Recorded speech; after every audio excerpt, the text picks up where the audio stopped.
நீங்கள் weight loss பண்ணணும், இல்லை டயட்டில் இருக்கீங்க, இல்லை ஃபிட்டாக இருக்கணும் அப்படின்னு நினச்சிங்க அப்படின்னா உங்களோட டம்மிக்கு இது வந்து ரொம்ப சூப்பரான ஒரு டிஷ்ஷாக இருக்கும். கண்டிப்பாக ஸ்கிப் பண்ணாமல் பாருங்கள், சூப்பராக இருக்கும்.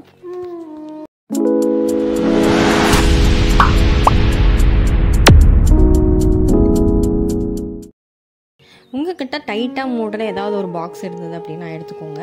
இப்போ அதில் வந்துட்டு நான் ஒரு 1/2 கப் அளவுக்கு ஓட்ஸ் எடுத்திருக்கேன். நான் வந்து ஹோல் கிரெயின் ஓட்ஸ் தான் எடுத்திருக்கேன். நீங்கள் உங்கள்கிட்ட எந்த ஓட்ஸ் இருந்தாலும் நீங்கள் எடுத்துக்கலாம். பாருங்கள், இப்படி தான் இருக்கும் ஓட்ஸு. இப்போது இந்த ஓட்ஸில் வந்துட்டு நான் வந்து பால் ஊற்ற போகிறேன். நான் வந்து தேங்காய் பால் அரைச்சிருந்தேன். நீங்கள் வந்து கேஷ்யூ பால், இல்லை அப்படின்னா ஆல்மண்ட் பால், இல்லைன்னா சோயாபீன்ஸ் பால், இந்த மாதிரி எந்த பால் வேணால் நீங்கள் எடுத்துக்கலாம். அதாவது ஃபேட் வந்து கம்மியாக இருக்கணும், அதில் அந்த மாதிரி பால் எடுத்துக்கோங்க. சியா சீட்ஸ் வந்து ஒரு 2 ஸ்பூன் அளவுக்கு போட்டிருக்கேன். பால் வந்து எந்த அளவுக்கு ஆட் பண்ணேன் அப்படின்னா 1.5 கப் அளவுக்கு கூட நீங்கள் ஆட் பண்ணிக்கலாம் நல்லா. அதுக்கப்புறமா அது கூடவே கொஞ்சமாக வந்துட்டு கொக்கோ பவுடர் ஆட் பண்ணியிருக்கேன். இது வந்து டேஸ்ட் நல்லாவே கொடுக்கும். உங்களுக்கு வந்து இன்னும் கொஞ்சம் ஸ்வீட்டாக வேணும் அப்படின்னா நீங்கள் இப்போவே கூட ஹனி ஆட் பண்ணிக்கலாம். அப்படி இல்லை அப்படின்னா நீங்கள் இப்போவே கூட வந்துட்டு நாட்டு சக்கரை கொஞ்சமாக இது கூட ஆட் பண்ணி நல்லா க்ளோஸ் பண்ணி ஃப்ரிட்ஜில் வச்சிடலாம். ஃப்ரீசரில் வைக்கக்கூடாது, ஃப்ரிட்ஜில் தான் வைக்கணும். ஃப்ரிட்ஜில் ஓவர் நைட் வச்சுருங்க, ஒரு 8 hours ஊறட்டும் நல்லா. அதுக்கப்புறமா நீங்கள் காலையில் எடுத்தீங்க அப்படின்னா இந்த மாதிரி நல்லா செட் ஆகிருக்கும்.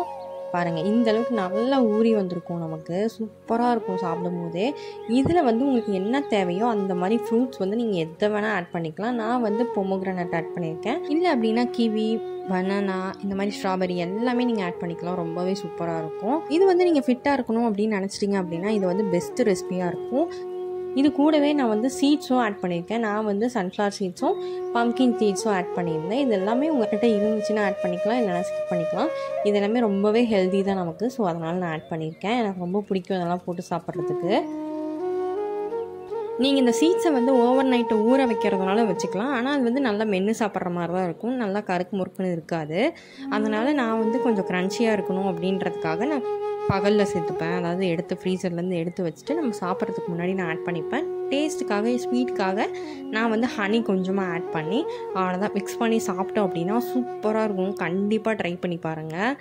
இதை வந்து நீங்கள் பிரேக்ஃபாஸ்ட்டாகவும் எடுத்துக்கலாம், டின்னராகவும் எடுத்துக்கலாம். அது வந்து உங்களோட இஷ்டம் தான். கண்டிப்பாக ட்ரை பண்ணிவிட்டு எப்படி இருந்ததுன்னு கமெண்ட் செக்ஷனில் சொல்லுங்கள். இன்னொரு வீடியோவில் பார்க்கலாம். பாய்.